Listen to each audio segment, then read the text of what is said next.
नमस्कार, मैं अंकित शर्मा और हॉक फीड न्यूज में आप सभी दर्शकों का स्वागत है। दोस्तों, जम्मू कश्मीर में भारतीय सेना को बड़ी कामयाबी हासिल हुई है।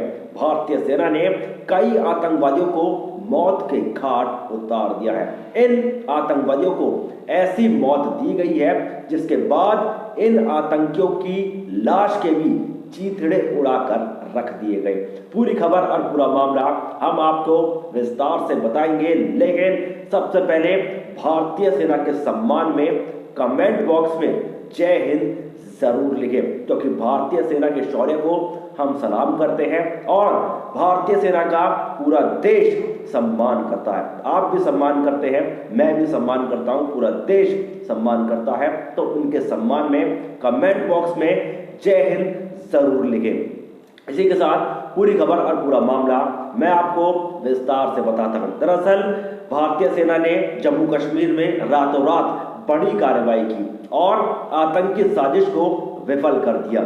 एलओसी पर भारतीय सेना ने 3 मोस्ट वांटेड आतंकवादियों को मौत के घाट उतार दिया। ये तीनों आतंकवादी घुसपैठ करने की फिराक में थे और 26 जनवरी, जी हाँ, गणतंत्र दिवस वाले दिन ये बड़ा हमला करने की साजिश रच रहे थे।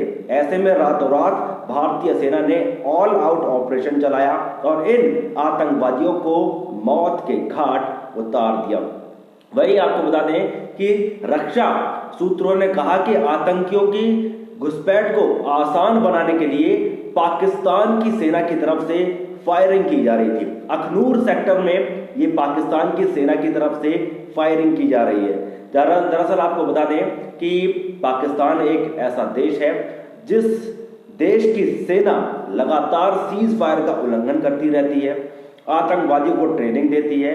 ये पाकिस्तान का हमेशा से इतिहास रहा है और कल रात भी पाकिस्तान ने ऐसी ही हरकत की। गोलीबारी के बहाने इन आतंकवादियों को घुसपैठ करने की फिराक में पाकिस्तान था, लेकिन भारतीय सेना ने बहुत मुस्तैदी दिखाई और इन आतंकवादियों को घुसने नहीं दिया, बल्कि वहीं के वहीं ढेर कर दिया। आपको बता दें कि पाकिस्तान की गोलीबारी में हमारे 4 जवान घायल हुए, लेकिन जवाबी कार्रवाई में तीनों आतंकवादी वहीं के वहीं खत्म कर दिए गए। आपको बता दें कि ये एक बड़ी कार्रवाई मानी जा रही है, क्योंकि आतंकी साजिश को नाकाम एक बार फिर से भारतीय सेना ने कर दिया है। सूत्रों ने बताया कि मारे गए आतंकवादियों के शव पाकिस्तान की एलओसी के तरफ ही पड़े हुए हैं और अभी तक ये शव उठाए नहीं है। पाकिस्तान की सेना ने इन शवों को अभी तक उठाया नहीं है, क्योंकि इन शवों की हालत ही हमारी सेना ने ऐसी की है कि इन्हें पहचानना भी मुश्किल है कि आखिर ये आतंकवादी कौन थे। आपको बता दें कि जब से धारा 370 कश्मीर से हटाई गई है, उसके बाद से ही आतंकवादियों का सफाया लगातार चल रहा है। चाहे सन 2019 की बात करें या 2020 की बात करें, हर साल आतंकवादी वहां से खत्म किए जा रहे हैं। पिछले साल के अगर मैं आपको आंकड़े बताऊं तो 2020 में भारतीय सेना ने 203 आतंकवादियों को मौत के घाट उतारा था। वहीं 600 से ज्यादा ऐसे आतंकवादी हैं जो कि पकड़े गए थे। कुछ जम्मू कश्मीर के स्थानीय आतंकवादी थे और कुछ ऐसे आतंकवादी थे जो कि पाकिस्तान की तरफ से आए हुए थे। जम्मू कश्मीर में 3 ऐसे आतंकवादी संगठन हैं जो कि अभी भी सक्रिय हैं। इसमें है लश्कर-ए-तैयबा, जैश-ए-मोहम्मद और हिजबुल मुजाहिदीन। ये तीनों आतंकवादी संगठन जम्मू कश्मीर में अभी भी सक्रिय हैं। हालांकि इन तीनों ही संगठन के जो आतंकवादी हैं उन्हें भारतीय सेना लगातार मौत के घाट उतार रही है, लेकिन अभी भी लगभग अभी हाल ही में आंकड़े सामने आए थे कि जम्मू कश्मीर में लगभग 230 आतंकवादी अभी भी बचे हुए हैं और ये सक्रिय हैं।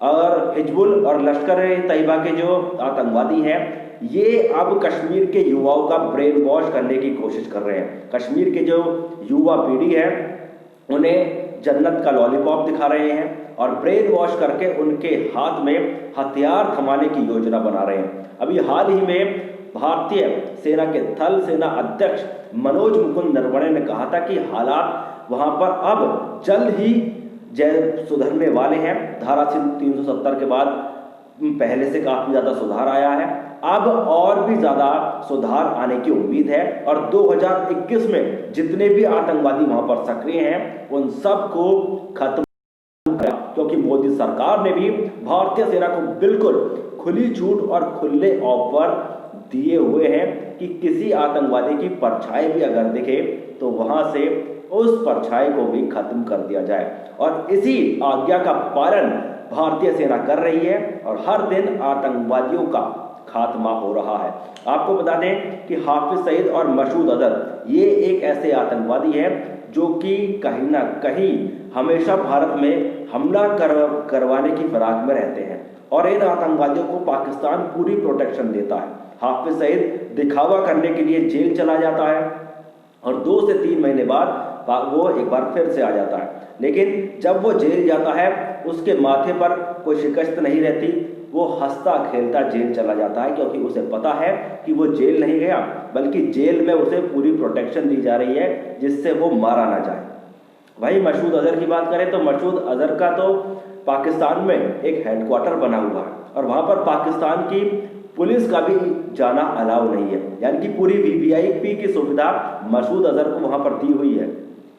इन सब के बावजूद पाकिस्तान अपनी हरकतों से बाज नहीं आता है। दुनिया भर के देश इसे ब्लैकलिस्ट कर रहे हैं, कई देशों से इसने पाकिस्तान ने कर्ज लिया हुआ है, लेकिन सब कुछ होने के बाद पाकिस्तान में कोई विकास नहीं हो रहा है, ना इंफ्रास्ट्रक्चर के मामले में ना इकोनॉमी के मामले में।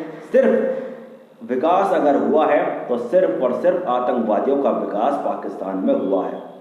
लेकिन कहीं ना कहीं भारतीय सेना जिस तरीके से सर्जिकल स्ट्राइक करने के लिए जानी जाती है, एयर स्ट्राइक करने के लिए भी जानी जाती है और पाकिस्तान में 2 बार ऐसा कर चुके हैं, तो कहीं ना कहीं अब पाकिस्तान को खतरा है कि कहीं ये मसूद अजहर और हाफिज सईद अगली स्ट्राइक में मारे न जाएं।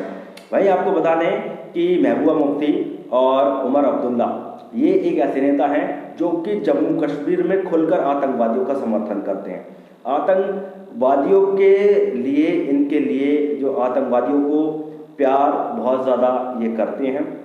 जब कोई आतंकवादी मारा जाता है तो ये उसके जनाजे में जाती हैं और वहाँ जनाजे में शामिल होती हैं। जनाजे में शामिल होने के बाद वहाँ जाकर आंसू बहाकर आती हैं आतंकवादियों की मौत पर। लेकिन जब हमारी भारतीय सेना का कोई वीर जवान शहीद हो जाता है तब इनके मुंह से एक शब्द नहीं निकलता, हाथों से ही ये एक ट्वीट नहीं कर पाती। ये महबूबा मुफ्ती हैं और उमर अब्दुल्ला के भी कुछ इसी प्रकार के हालात हैं। और जब धारा 370 जब तक कश्मीर से हटाई नहीं गई थी तब ये कहती थी कि अगर धारा 370 से हटाने की कोशिश की तो कश्मीर में कोई तिरंगा उठाने वाला नहीं बचेगा, हिंदुस्तान में कोई तिरंगा उठाने वाला नहीं बचेगा, खून की नदियां बह जाएंगी।